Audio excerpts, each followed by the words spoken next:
Kachina-chika na sa gala, kabayani. Ito na, ang Bayani Explorer. Lay, bakasyon na. Parang gusto kong pumunta ng farm at mag-camping. Nako, saktong-sakto dahil may bago ako na-discovering farm at campsite. Sa Bamban ba yan? Hindi! Dito lang sa Malagasang, Imus, Cavite, ang EJ Play and Campground.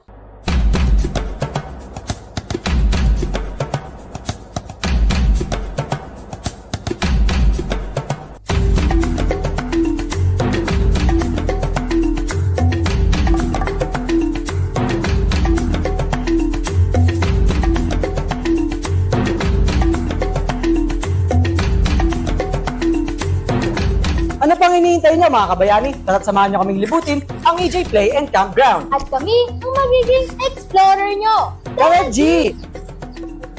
Dito sa EJ Camping Playground ay talaga namang maaliwalas at refreshing dahil sa mga punong nakapaligid dito. Isang pasyalan na perfect ngayong bakasyon. Para ka na rin nakapag-nature trip within a city. Sa pagpasok na pala sa campsite ay bubungad na sa inyo iba't ibang uri ng mga tent na pwede ninyong rentahan. Katulad ng nakikita nyo sa aking likuran, ang ganitong uri ng mga tent ay good for 2 persons. At kung makikita nyo naman sa aking kanan, ang ganitong kalaking tent ay good for 3 to 5 persons. Pwede pang pamilya at pambarkada. Hindi lang yan dahil meron din sila ditong modernong disenyo ng mga kwarto na tiyak ay magugustuhan mo. Isang napakagandang kwarto na may sarili na ring paliguan. Ito ay good for 2 to 5 persons, fully air-conditioned, kaya hindi ka mag-aalangan kung sakaling mainitan.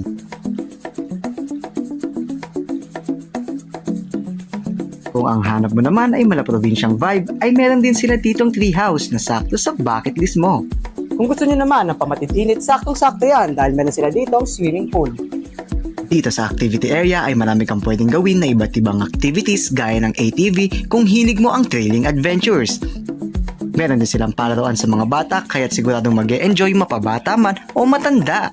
Hindi pa tapos ang ating adventure, kabayani, at samahan nyo akong i-explore ang kanilang animal farm. Sa halagang 200 pesos, makakapag-day tour ka na at pwede mo pang matry magpakain ng iba't ibang hayop. Ako po ay tour guide dito, lalo na sa mga animals natin, sa ating mga animal encounter. Sa morning, ako po yung nag-aalaga ng ating birds sa aviary section, parrots, and then meron tayong lawin. Madali lang naman sila alagaan. Sa morning, bibigyan ko ng food, yung mga seeds na kinakain nila, and then water. Ganon din sa hapon. So twice a day lang kami mag-feed. And then yun, maintain namin yung cleanliness ng birds para ma-secure din at ma-sure yung kanilang kalusugan.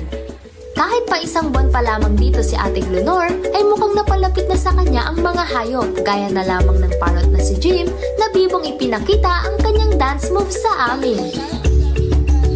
Ilan pa sa mga hayop na narito ay mga kambing, ostrich, peacock, kabayo, rabbit, baboy ramo, pagong, ginipig, at hindi mawawala ang mga makukulit na itik. Kuya, pwede po ba kayo ma-interview? Ate! Ate! At syempre, hindi na pinalampas ng aming grupo ang magpakain ng mga hayop. Kahit pa sa una, ay mukhang nakakatakot. Ayusin mo yung mukha mo!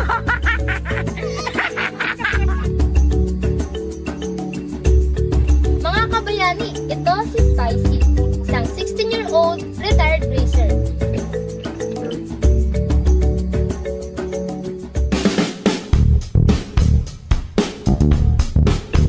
Alam niyo ba mga kabayani na hindi lahat ng turtle ay tortoise? Ha?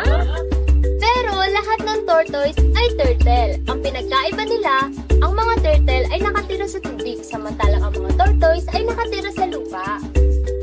Alam niyo ba mga kabayani na hindi naman talaga carrots ang kinakain ng mga rabbit, kundi mga dried leaves at mga damo na pinatuyo na sa araw. Isa pa, ganito ang tamang paghawak sa mga rabbit.